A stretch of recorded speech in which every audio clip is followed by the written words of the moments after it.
और आज की इस वीडियो में मैं आपको बताने वाला हूं कि आप टैली प्राइम के अंदर किस तरह से ई रिटर्न को फाइल कर सकते हैं। अगर आप पहली बार ई रिटर्न को तैयार कर रहे हैं तो उसमें आपको मैं बताऊंगा कि आप किन किन बातों का ध्यान रख सकते हैं। ई रिटर्न को भरते समय आपको कौन कौन सी गलती नहीं करनी चाहिए, इसे हम बिजनेस के ओरिजिनल डेटा के साथ प्रैक्टिकल तरीके से सीखने वाले हैं। ई रिटर्न को ऑनलाइन अपलोड करने से पहले टैली के डेटा को किस तरह से चेक करना चाहिए, जो रिटर्न तैयार हुई है वो सही है या गलत है, उसे किस तरह से चेक करना चाहिए, उसमें किसी प्रकार का कोई एरर तो नहीं है। और साथ ही हम यह भी सीखेंगे कि उसे अगर आप उसे एक्सपोर्ट करना चाहें एक्सेल की फाइल के अंदर या एक्सेल की यूटिलिटी के अंदर तो आप उसे किस तरीके से कर सकते हैं। तो ये सब कुछ हम 100% प्रैक्टिकल तरीके से सीखने वाले हैं। तो चलिए वीडियो को स्टार्ट करते हैं। स्टार्ट करने से पहले आपसे निवेदन है, अगर आपने हमारे इस चैनल को सब्सक्राइब नहीं किया है तो हमारे चैनल को सब्सक्राइब कर लें। हम इसी तरह से आपके लिए बेहतरीन वीडियोस लाते रहेंगे। तो रिटर्न फाइल करने से पहले मैं आपको बता दूं, आपको जाना होगा सबसे पहले अपनी डेबुक के अंदर। डेबुक के अंदर जब आप एंटर कर जाएंगे तो यहाँ पर F2 प्रेस करिए। F2 प्रेस करने के बाद अपने चेंज डेट को सेट कर लीजिए। सेट करने के बाद आप देखेंगे हमारी जितनी भी ट्रांजैक्शन है वो यहाँ पर शो हो गई है। अब इसी ट्रांजैक्शन के बेस पर हम रिटर्न को फाइल करने वाले हैं। तो चलिए स्कैप करके हम एक बार पीछे आ जाते हैं और यहाँ से मैं आपको ले चलता हूँ डिस्प्ले मोर रिपोर्ट्स के अंदर। डिस्प्ले मोर रिपोर्ट्स के अंदर आप देखेंगे यहाँ पर एक ऑप्शन आपका आएगा जीएसटी रिपोर्ट्स, यहाँ पर आपको क्लिक करना होगा। अब आप देखेंगे यहाँ पर आपके सामने तीनों ऑप्शन शो हो जाएंगे, जीएसटी R1 का, जीएसटी R2 का और जीएसटी R3B का। जीएसटी R1 के अंदर जाकर के सबसे पहले हम अपनी रिटर्न को तैयार करेंगे। तो तैयार करने के लिए हमें इसके अंदर एंटर करना होगा। इस पर एंटर प्रेस करिए। एंटर प्रेस करने के बाद यहाँ पर आपको F2 प्रेस करना है। F2 प्रेस करने के बाद यहाँ पर भी अपनी चेंज पीरियड को सेट कर लीजिए। चेंज पीरियड को सेट करने के बाद आप यहाँ पर देखेंगे हमारी जो टोटल ट्रांजैक्शन थी वो 4 ट्रांजैक्शन है, यानी हमने 4 सेल की हुई है। और 4 सेल करने के बाद यहाँ पर जो हमारा टोटल अमाउंट इंक्रीज हुआ है, यानी टैक्सेबल अमाउंट जो हमारा इंक्रीज हुआ है वो 2,45,500 रुपए का इंक्रीज हुआ है। और ये हमारी जो टैक्सेबल वैल्यू है वो हमारी इतनी है। और अब इस वैल्यू को हमें कई जगह से मैच करना होगा। अगर ये हमारी वैल्यू हर जगह से मैच हो जाती है तो जाकर के हम ई रिटर्न को फाइल कर सकते हैं। तो इसका मतलब हमारी जो ट्रांजैक्शन है वो बिल्कुल करेक्ट है, इसमें किसी भी तरीके का कोई एरर नहीं है। तो आप इसे किस किस जगह से चेक कर सकते हैं मैं आपको वो सारी चीजें क्लियर कर देता हूँ। चेक करने के लिए हमें जाना होगा प्रॉफिट एंड लॉस के अंदर। तो सबसे पहले मैं आपको प्रॉफिट एंड लॉस दिखा देता हूँ। स्कैप करके पीछे आ जाइए। पीछे आने के बाद आप चले जाइए यहाँ से प्रॉफिट एंड लॉस के अंदर और यहाँ से प्रेस करिए Alt+F1। Alt+F1 प्रेस करने के बाद यहाँ पर आप देखेंगे हमारी जो टोटल ट्रांजैक्शन है वो सेम 2,45,500 रुपए ही हमारी शो हो रही है। यानी कि वहां पर भी हमारी जो वैल्यू थी, टैक्सेबल वैल्यू थी वो 2,45,500 रुपए थी। यहाँ पर भी जो हमारी वैल्यू है वो 2,45,500 रुपए है। तो यानी कि ये हमारी ट्रांजैक्शन बिल्कुल करेक्ट है। यहाँ से तो हमने इसको चेक कर लिया। तो चलिए स्कैप करके एक बार पीछे आ जाते हैं। अब मैं आपको और जगह से बता देता हूँ कि इसको आपको कहाँ से चेक करना चाहिए। तो इसके लिए हम चले जाते हैं डिस्प्ले मोर रिपोर्ट्स के अंदर फिर से, और यहाँ से चले जाते हैं जीएसटी रिपोर्ट्स के अंदर और जीएसटी R1 के अंदर जाकर के फिर से हम डेट को सेट कर लेते हैं। और अब इसके बाद आपको चेक करना है HSN समरी, यानी HSN समरी बहुत इंपॉर्टेंट होता है। मोस्टली जितना भी एरर हमारा आता है वो सारा का सारा हमारा HSN समरी की वजह से ही आता है। तो एक बार HSN समरी को चेक करना बहुत ही जरूरी है। तो इसके लिए हम HSN समरी पे क्लिक करते हैं। क्लिक करने के बाद आप देखेंगे यहाँ पर जो हमारा टोटल टैक्सेबल अमाउंट था, तो यहाँ से आप देखेंगे हमारा जो टोटल अमाउंट है HSN समरी का वो बिल्कुल करेक्ट आ रहा है। 2,45,500 रुपए का हमारा यहाँ पर भी अमाउंट शो हो रहा है। तो इसके लिए फिर से स्कैप करके पीछे आ जाते हैं। तो यानी कि हमारी जो HSN समरी है वो कंप्लीटली करेक्ट दिखा रहा है। पीछे आने के बाद अब हम चेक करते हैं अपनी डॉक्यूमेंट समरी को। तो डॉक्यूमेंट समरी को चेक करने के लिए इस पर जाना होगा, आपको एंटर प्रेस करना होगा। एंटर प्रेस करने के बाद यहाँ पर आप देखेंगे हमारी टोटल ट्रांजैक्शन दिखा रहा है। हमने जो टोटल बिल बनाया हुआ है वो 0001 से लेकर के 0004 तक की ट्रांजैक्शन हमने कर रखी है। टोटल हमारी जो इनवॉइस है वो 4 इनवॉइस है जो हमने जनरेट की है सेल की। तो स्कैप करके पीछे आ जाइए। यहाँ तक हमारी जो टोटल अमाउंट था सब कुछ मैच हो गया, परफेक्टली तरीके से मैच हो गया। अगर आपका मैच नहीं हो रहा है तो आपकी ट्रांजैक्शन के अंदर कहीं ना कहीं कोई मिस्टेक है, कहीं ना कहीं कोई एरर है। तो उस एरर को आपको फाइंड करना होगा, उस एरर को आपको क्लियर करना होगा। उस एरर को क्लियर करने के बाद ही आपकी जो ई रिटर्न है वो फाइल की जा सकती है। एक्सपोर्ट करने से पहले मैं आपको 2-3 चीजें और दिखा देता हूं। यहाँ पर आप देखेंगे हमारे सामने एक ऑप्शन है अनकंटेंट ट्रांजैक्शन का। तो यहाँ पर ये जो ट्रांजैक्शन है हमारा वो बिल्कुल 0 होना चाहिए। अगर इसके अंदर 0 आपका नहीं है तो यानी कि आपके ट्रांजैक्शन के अंदर कहीं ना कहीं कोई एरर है। तो इसको भी आपको चेक करना बहुत ही ज्यादा जरूरी है। और इसके बाद एक जगह से और आप चेक करेंगे, यहाँ पर मैं आपको वो चीज भी दिखा देता हूँ। इसके जस्ट ऊपर अगर आप देखेंगे तो यहाँ पर एक ऑप्शन है आपका incompleted information in HSN summary. यानी ये जो समरी है अगर आपकी इनकम्प्लीट है, यानी HSN समरी के अंदर अगर कोई करेक्शन है और वो इनकम्प्लीट है तो यहाँ पर आपका शो अप हो जाएगा। तो यहाँ पर ये ट्रांजैक्शन भी आपकी 0 होनी चाहिए। तो चलिए हमने सब कुछ चेक कर लिया है, हमारी पूरी ट्रांजैक्शन ओके है। अब हम इसे करते हैं एक्सपोर्ट। तो एक्सपोर्ट करने के लिए आपको क्या करना है, यहाँ पर आप देखेंगे आपके सामने एक्सपोर्ट बटन का एक ऑप्शन है, यहाँ पर आपको क्लिक करना होगा। क्लिक करने के बाद यहाँ पर आप देखेंगे आपके सामने एक ऑप्शन आएगा ई रिटर्न का। तो इस ई रिटर्न पे आपको क्या करना है, इस ई रिटर्न पर आपको क्लिक करना है। क्लिक करने के बाद आप देखेंगे हमारे सामने कुछ ऑप्शंस यहाँ पर शो अप हो जाएंगे। इसके अंदर आप देखेंगे यहाँ पर हमारा सबसे पहला जो ऑप्शन है वो है एक्सेल स्प्रेडशीट, यानी इस फाइल को आप किस चीज के अंदर एक्सपोर्ट करना चाहते हैं, सीवीएस के अंदर एक्सपोर्ट करना चाहते हैं, एक्सेल स्प्रेडशीट के अंदर एक्सपोर्ट करना चाहते हैं, जैसे उनकी फाइल में एक्सपोर्ट करना चाहते हैं। तो फिलहाल हम इसे अभी एक्सेल की स्प्रेडशीट के अंदर एक्सपोर्ट करेंगे और वहां पर अपने एरर्स को चेक करेंगे। अगर वहां पर कोई एरर नहीं मिलता तो उसके बाद हम इस फाइल को उठा करके अपने सीए के पास भेज देंगे। तो इसके लिए आपको करना क्या है, यहाँ पर आपको सिंपल क्लिक करना है।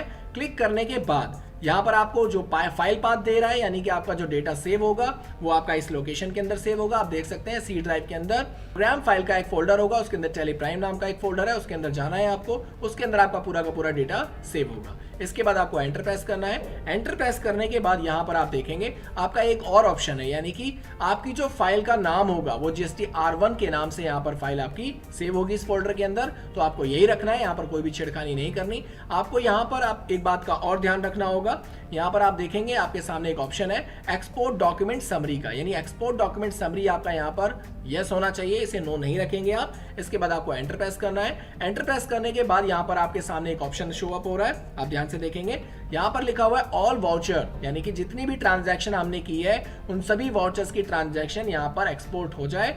दूसरा बोलता है ओनली न्यू वाउचर, यानी जो भी हमने न्यू ट्रांजैक्शन करी है सिर्फ वो वाउचर हमारा यहाँ पर एक्सपोर्ट होना चाहिए। तो हम GST R1 फाइल कर रहे हैं इसलिए हमें ऑल वाउचर चाहिए, तो यहाँ पर हम ऑल वाउचर को सिलेक्ट करेंगे और एंटर प्रेस करेंगे। एंटर प्रेस करने के बाद यहाँ पर आप देखेंगे आपके सामने एक ऑप्शन आ जाएगा सेंड का और कॉन्फ़िगरेशन का। अगर आप इसके अंदर कॉन्फ़िगरेशन करना चाहते हैं तो कॉन्फ़िगर कर सकते हैं। हमें क्या करना है, हमें सेंड पर सिंपल क्लिक कर देना है। जैसे ही हम सेंड पर क्लिक करेंगे यहाँ पर हमारी GST R1 फाइल एक्सपोर्ट होना शुरू हो जाएगी। इसके एक्सपोर्ट होने के बाद आप देखेंगे आपकी जो फाइल है वो बाय डिफॉल्ट ओपन हो जाएगी। तो इसे ओपन होने देते हैं। यहाँ पर आप देखेंगे हमारी फाइल एक्सपोर्ट हो चुकी है। यहाँ पर आप देखेंगे हमारा HSN की जितनी पूरी डिटेल थी वो सारी की सारी यहाँ पर शो अप हो चुकी है। उसके बाद अगर हम बात करें B2B की, तो यहाँ पर आप देखेंगे हमारी पूरी डिटेल यहाँ पर शो अप हो गई GST नंबर के साथ, उसका इनवॉइस नंबर, उसकी डेट, उसकी इनवॉइस वैल्यू और वो हमारा कस्टमर कौन है, रेगुलर है या क्या है, वो सारी की सारी डिटेल यहाँ पर हमारे सामने शो अप हो जाएगी। तो यहाँ पर हमने इस फाइल को एक्सपोर्ट कर लिया है और यहाँ पर आप देखेंगे हमारी जितनी भी ट्रांजैक्शंस थी उन सब की फाइल यहाँ पर अलग अलग क्रिएट हो चुकी है। तो इन सभी के अंदर जाकर के आप अपनी फाइल्स को चेक कर सकते हैं कि आपकी फाइल के अंदर किसी तरीके का कोई एरर तो नहीं है। अगर कोई एरर आपका मिलता है तो उसे सिलेक्ट करके आप उसे डिलीट कर सकते हैं। डिलीट करने के बाद ही आपको इस फाइल को आगे एक्सपोर्ट करना है, यानी आगे भेजना है। जरूरी नहीं है कि टेली प्राइम जितनी भी ट्रांजैक्शंस हमें देता है वो सब कुछ परफेक्टली देता हो, उसमें कोई ना कोई एरर हो सकता है। उस एरर को यहाँ पर आप फाइंड करके उस एरर को यहाँ पे क्लियर कर सकते हैं। इसे क्लियर करने के बाद ही आप इसे सीए के पास भेजेंगे ताकि वो इसकी ई रिटर्न को फाइल कर सके। और उसके बाद मैं आपको बता देता हूं कि अगर आप एक्सेल की यूटिलिटी के अंदर इसको एक्सपोर्ट करना चाहते हैं तो इसे किस तरीके से एक्सपोर्ट कर सकते हैं। तो GST R1 के बाद अब हम सीखेंगे GST R3B को। तो इसके लिए स्कैप करके पीछे आ जाइए। पीछे आने के बाद आप देखेंगे हमारा GST R3B यहाँ पर शो हो रहा है। आप इस पर क्लिक करेंगे, यहाँ पर भी आपको F2 प्रेस करना है। F2 प्रेस करने के बाद यहाँ से भी आप अपनी डेट को सेट कर लीजिए। डेट को सेट करने के बाद आप देखेंगे यहाँ पर भी हमें सबसे पहले क्या करना पड़ेगा, हमें अपने डेटा को वेरीफाई करना पड़ेगा, यानी हमें अपने जो भी हमारी ट्रांजैक्शन की गई है उस ट्रांजैक्शन को यहाँ पर वेरीफाई करना पड़ेगा। तो यहाँ पर आप देखेंगे हमारा जो टैक्सेबल अमाउंट था यहाँ पर भी हमारा बिल्कुल वही सेम आ रहा है, यानी हमारी जो टैक्सेबल वैल्यू थी वो 2,45,500 रुपये आ रही है। और यहाँ पर भी अगर हम मैच करेंगे इसको तो हमारी जो अनक्लियर ट्रांजैक्शंस है वो 0 है। डेटा को मैच करने के बाद अब हम चले जाएंगे वापस से एक्सपोर्ट वाले ऑप्शन पे। यहाँ पर आप देखेंगे हमारा एक्सपोर्ट का वही बटन फिर से शो अप हो रहा है। इस एक्सपोर्ट वाले बटन पे हमें क्या करना है, क्लिक करना है। क्लिक करने के बाद यहाँ पर हमें फिर से वही चीज यूज करनी है। ई रिटर्न को हमें वापस से फाइल करना है, वही चीज फिर से यूज करनी है। यहाँ पर भी हमें क्या करना है, हमारा जो ई रिटर्न है इस पे हमें क्लिक करना होगा। ई रिटर्न के ऊपर आप जैसे क्लिक करेंगे, क्लिक करने के बाद आप देखेंगे हमारे सामने 2 फाइल फॉर्मेट्स आ रहे हैं, जिसमें सबसे पहला फॉर्मेट है हमारा एक्सेल स्प्रेडशीट। तो सबसे पहले हम लोग क्या करेंगे, इसे एक्सेल स्प्रेडशीट के अंदर पहले कन्वर्ट कर लेते हैं। कन्वर्ट करने के बाद हम उसको डेटा को पहले एनालाइज करेंगे, चेक करेंगे और उसके बाद उसे जेसन फाइल के अंदर कन्वर्ट कर लेंगे। तो इसके लिए हम यहाँ पर एंटर प्रेस करेंगे। एंटर प्रेस करने के बाद नीचे आ जाइए। सेम उसी तरीके से आप फाइल पाथ आपको बताएगा कि आपका डेटा कहाँ पर शो अप हो रहा है, उसके लिए एंटर प्रेस करिए। एंटर प्रेस करने के बाद यहाँ पर आपको एक बात का ध्यान देना होगा। यहाँ पर आप देखेंगे हमारी एक फाइल है जो कि एक्सेल यूटिलिटी के नाम से यहाँ पर शो अप हो रही है। अगर आप इसे पहली बार एक्सपोर्ट करेंगे तो यहाँ पर आपकी ये फाइल शो अप नहीं होगी, क्योंकि ये फाइल हमें एक्स्ट्रा डाउनलोड करनी पड़ती है। और ये फाइल डाउनलोड कहाँ से की जाती है मैं आपको क्लियर कर देता हूँ। इसके लिए जाना होगा आपने क्रोम ब्राउजर पे। क्रोम ब्राउजर पर जाने के बाद आप यहाँ पर देखेंगे GST R3B ऑफलाइन यूटिलिटी, यानी ये ऑप्शन आपको यहाँ पर दिखाई दे जाएगा और उसके बाद आपको यहाँ पर डाउनलोड पर सिंपल क्लिक कर देना है। ये जो वेबसाइट है वो GST की वेबसाइट है। मैं इसका लिंक आपको दिखा देता हूँ। यहाँ पर आप देखेंगे इसका जो लिंक है वो है gst.government.in download GST R3B file. इसको लिख करके जैसे आप एंटर प्रेस करेंगे आपके सामने ये वेब पेज ओपन हो जाएगा। इस वेब पेज पे से आपको डाउनलोड पर क्लिक करना है। जैसे आप डाउनलोड पर क्लिक करेंगे, डाउनलोड पर क्लिक करने के बाद यहाँ पर आपको प्रोसीड का एक ऑप्शन मांगेगा, आप इसे प्रोसीड कर देंगे। प्रोसीड करने के बाद आप देखेंगे हमारी ये फाइल यहाँ पर डाउनलोड हो चुकी है। इसके डाउनलोड होने के बाद क्या करना है, हमें सीधे चले जाना है माई कंप्यूटर के अंदर। माई कंप्यूटर के अंदर जाने के बाद यहाँ से चले जाना है डाउनलोड्स के अंदर।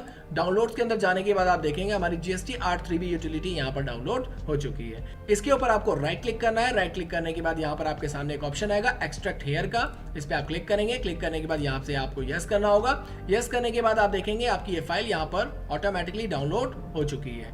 अब इस फाइल को करना क्या है, आपको यहाँ से कॉपी करना है। Ctrl+C से कॉपी कर सकते हैं या फिर इसके ऊपर राइट क्लिक करके आप इसे कॉपी कर सकते हैं। यहाँ से जाना है आपको अपने C ड्राइव के अंदर, तो यहाँ से C ड्राइव में हम चले जाते हैं। C ड्राइव के अंदर जाने के बाद आपको क्या करना है, यहाँ से आपको जाना है प्रोग्राम फाइल्स के अंदर। तो प्रोग्राम फाइल पर जैसे आप क्लिक करेंगे यहाँ पर है हमारा टेलीप्राइम का फोल्डर यहाँ पर शो अप हो गया। इस टेलीप्राइम के ऊपर हमें क्या करना होगा, क्लिक करना होगा और यहाँ पर हमें वो यूटिलिटी फाइल को पेस्ट कर देना होगा। यानी राइट क्लिक करके यहाँ से आप इसे पेस्ट कर सकते हैं। हमने क्या कर रखा है, इस फाइल को पहले से ही यहाँ पर पेस्ट किया हुआ है, तो हम इसे दोबारा से पेस्ट कर देते हैं और इसे रिप्लेस कर देते हैं। रिप्लेस करने के बाद आप देखेंगे हमारी ये फाइल यहाँ पर शो अप हो गई, GST R3B की यूटिलिटी फाइल। और इसके बाद अगर आप देखेंगे तो यहाँ पर हमारी वो फाइल भी शो अप हो रही है जो कि हमने अभी एक्सपोर्ट की थी।